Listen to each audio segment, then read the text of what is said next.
Hey everyone, and welcome.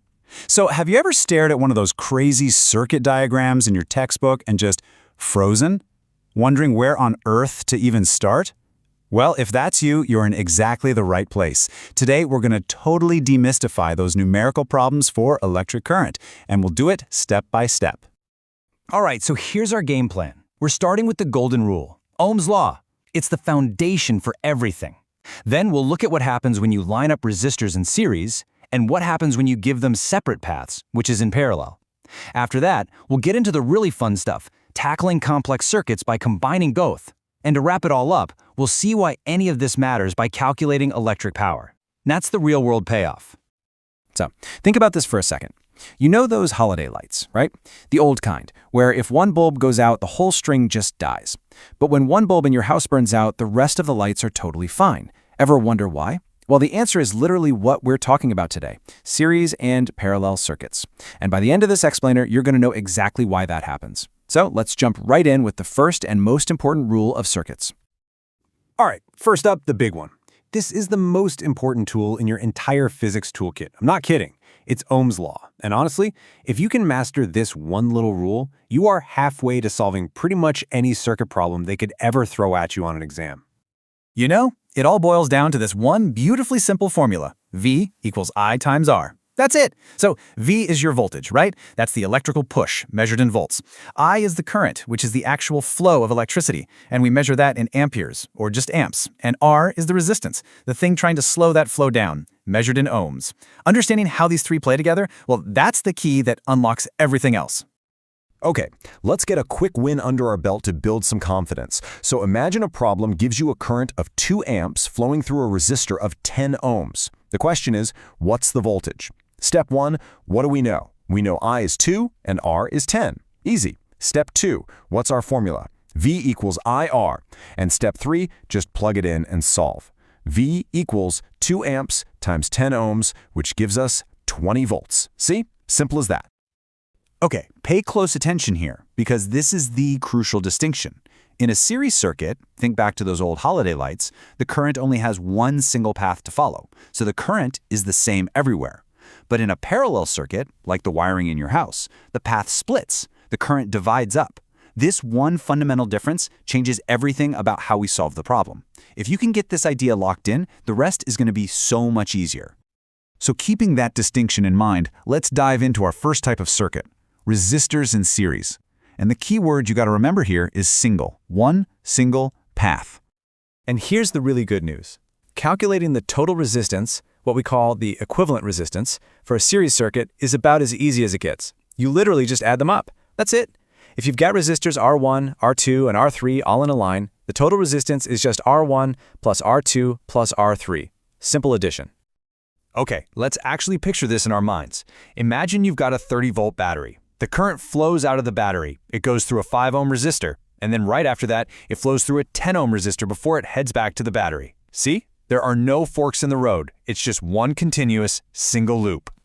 So, how do we actually solve for the current here? Well, it's a two-step process. First, find the total resistance. Since it's a series circuit, we just add them up.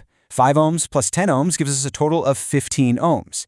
Now, for the second step, the whole circuit basically acts like it just has one big 15-ohm resistor. So we can pull out Ohm's law again. I equals V divided by R. That's our 30 volts divided by our total resistance of 15 ohms, which gives us 2 amps. Done. All right, we've nailed series circuits. Now, let's move on to parallel circuits. This is where things get a little more interesting.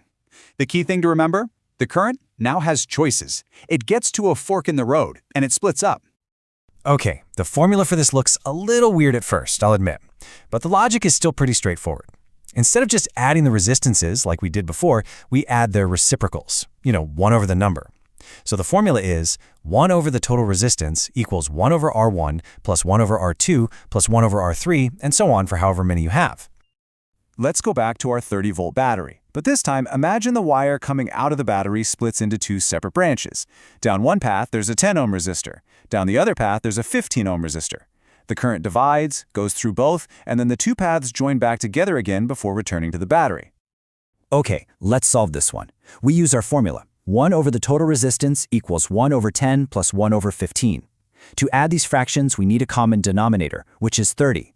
So that becomes 3 over 30 plus 2 over 30, which gives us 5 over 30. We can simplify that down to 1 over 6. Now stop. This is it. This is the number one mistake everyone makes. They stop here and say the answer is 1/6, but it's not. Remember, our formula gave us 1 over R, so the final, super crucial step is to flip it over. The actual equivalent resistance is 6 ohms. Don't forget that last step. So, you've got series down, you've got parallel down. You know what that means, right? It's time to put it all together and tackle a complex mixed circuit. This is kind of like the boss level, where you get to show off all the skills you've just learned.